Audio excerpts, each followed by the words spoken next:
Dad used to say that childhood was like being drunk. Everyone remembers what you did, except you. Ha! Good one, Dad. But I remember everything. Right from the start.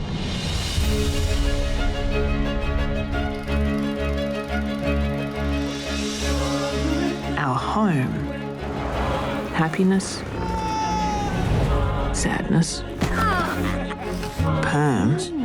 Nice hairdo. Dickhead. Love at first sight. And loss. Hello viewer, this is my storyboard. So over 4 months I drew every single shot in the film, and of course each panel is a shot and the space between each panel is a cut. I sat down over probably another 6 months and I drew all the characters, all the props and all the sets. And then after that I did what's called the animatic, and the animatic is really just a moving version of the storyboard. So my partner Dan scanned every one of these drawings. We put it into some editing software. We added some temporary voices, some temporary music. And the animatic's sort of like our map. And it's the map that everyone uses in the camera department to see how we're going, what is the mood of the scene, what is the speed, the tempo, all those sorts of things.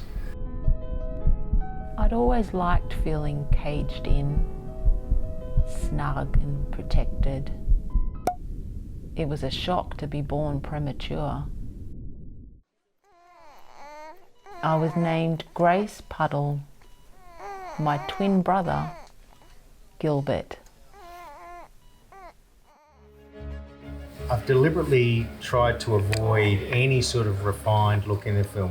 Every prop set and character we want to look sort of a bit broken. We do what's called a lot of dry brushing, and that's where you just get a tiny bit of paint on the brush and you go everything to give it that sort of weathered look. It'd be much easier just to make everything shiny and slick. But I think the end result really gives all the props a lot of character. Okay, I thought I'd take you into one of our biggest stages, stage 1. And at the moment, this is where we're shooting our version of Brunswick Street. And for our international viewers, Brunswick Street's a very famous street here in Melbourne. We have probably 12 different buildings, and everything has what I call a chunky, wonky look. I was born with what's called a physiological tremor. So, in other words, I have this slight shake. You might be able to see this, the shakes there. So I have trouble drawing a straight line, and I have trouble sculpting very finessed puppets. So my style over the years has developed because of this, and I've embraced my imperfect flaw and I've turned it into my aesthetic. Here we have a big giant greyhound bus. This is a scene where the two lead characters as children are being separated. So it's a very traumatic and poignant part of the film. This is one of our puppets. This is Denise Floyd. She's one of our supporting cast. She's a child services officer. This is a good one too to show you how we use magnets. So we use a lot of magnets in the film to hold the characters together and also so we can animate them. This is also a silicone arm. So this little arm has got little bits of wire in it so we can bend the arm into whatever position we want. So the characters aren't just plasticine, and actually this character has virtually no plasticine. Most of it is rock solid a material called Sculpey, which we bake. Hair's all made of wire. Of course, a lot of hand painting's gone into this character, no airbrushing. Her little shoes there are just made of clay as well, little wire shoelaces. So yeah, she's one of my favourite sort of supporting cast characters. We have over 200 characters in the film, and every single one of them has been handmade. There's nothing that's been 3D printed or mass produced. These are all individually bespoke little puppets. Stage 8, here we are, and this is a third of the way through the film where Grace has just started hoarding and filling up her bedroom with anything to do with snails, really. So Mark, one of our crew here, has been doing some beautiful static shots of bits and pieces within Grace's room. This is Alex. He's one of our sculptors. Alex whipped up this incredible head of Fidel Castro. So we have Fidel Castro in the film playing ping pong with our lead actor Pinky, who's played by Jackie Weaver. So as you can see here, there's a little black pupil, and you can see I'm just moving around with my finger, and that's actually a little tiny high-powered magnet covered in plasticine, and then we paint a little tiny white dot there to act as a reflection, and it means the animator can move that pupil around wherever we like. The other thing we do are blinks, so every blink is a little plasticine eyelid that we stick on. If it's a slow blink, there's sort of 3 or 4 little eyelids that have to go on. And as you can imagine, you have to have very skillful hands to do this. So because of my shakes, I can't actually do it, but we have animators who are very skilled at this. It's about living forwards. Snails never go back over their trails. Set yourself free.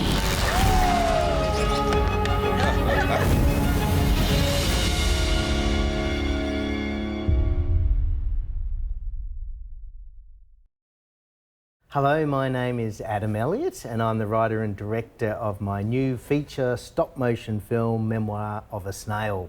And this is our feature stop-motion animation studio.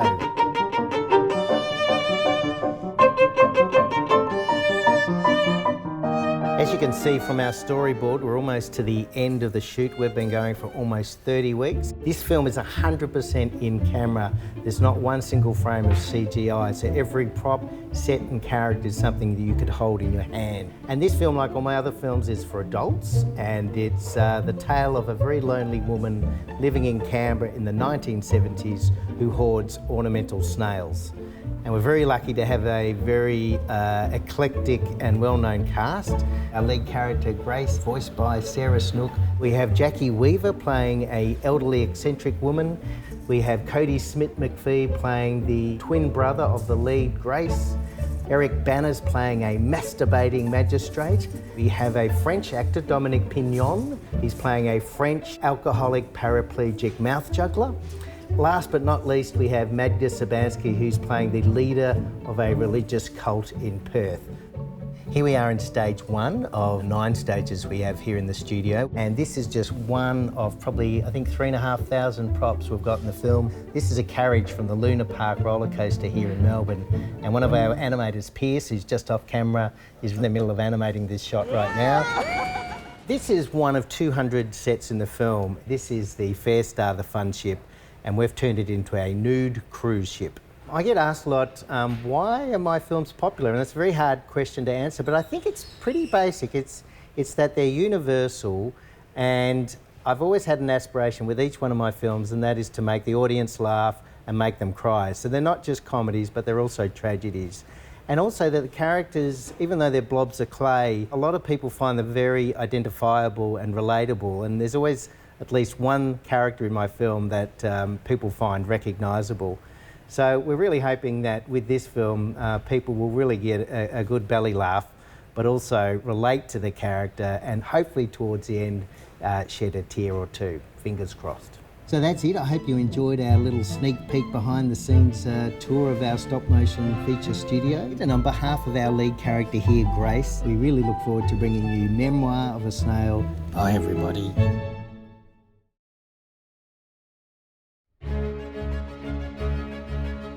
Dad used to say that childhood was like being drunk. Everyone remembers what you did, except you. Bravo! Hi, my name is Sarah. I play Grace in the upcoming feature film, Memoir of a Snail.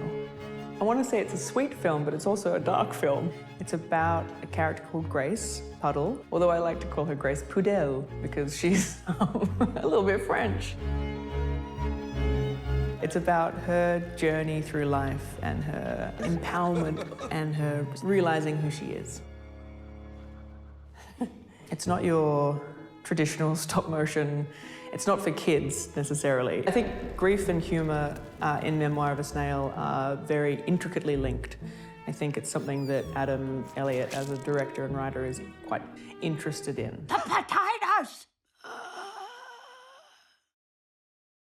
potatoes? There is often those moments in life, and therefore can we express this in claymation and animation, that in the deepest parts of grief there is life still ticking on and turning on, and what are the humorous parts of that? Comedy doesn't stop just because you're crying. It can happen at the same time sometimes.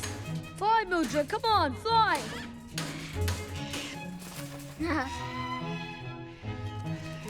Bye, Mildred! Grace has a twin brother called Gilbert, and it's something that's really central to the narrative of the film. It's something that Grace uses as a fire and as a light and as something that keeps her going even in her difficult and dark times. And that also helps the backbone, I suppose, of Grace's growth. The nurse said we had 2 souls, but 1 heart. I liked that.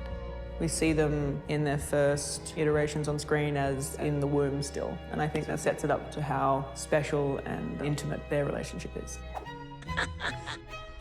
Hey, moron! There are parts of Grace that I definitely identify with, but I think I probably... I'd like to be Pinky. People call me Pinky because of this.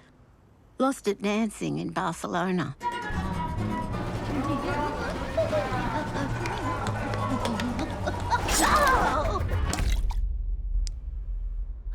She's, you know, she's that effervescent, vivacious, crazy woman that everyone wants to be like. Who doesn't want to be tap dancing when they're in their 90s? Life isn't about looking backwards, Gracie. It's about living forwards. I've never worked on a stop-motion film before. I was really excited to see how it all comes together. It's something that I've never seen other than the finished product. And I think the result of it really is you get this very magically detailed and specific film that has so much heart in it, that has a human element to it despite it being claymation. They were my friends, so I made more of them. Audiences will be quite surprised by the film, and pleasantly so. By the end of it, it's quite a heartwarming story, but there are so many twists and turns and unexpected downfalls in Grace's life that I think audiences will recognise something of their own struggles, perhaps, in their own journeys. That is reflected in a tiny little lady who looks a little bit like a snail. It's so exciting.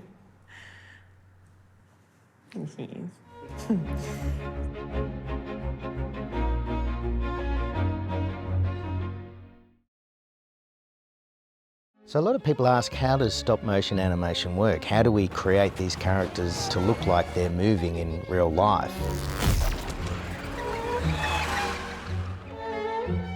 You need to see roughly 24 to 25 images per second flash in front of your eyes to create the sensation of movement. This film is 94 minutes. If you do the maths, it's over 130,000 individual movements our animators had to do. It's about living forwards. We think through every single movement, and we often choose animators based on their strengths. I'll get an animator who's better with comedy to do all the funny shots in the film. An animator who's better at emotion or poignancy, I'll get them to do stuff that's more emotive. I often say that being a stop-motion director is a bit like being a magician. Our aim is to trick you into believing that these little blobs of clay are real people. They were my friends, so I made more of them.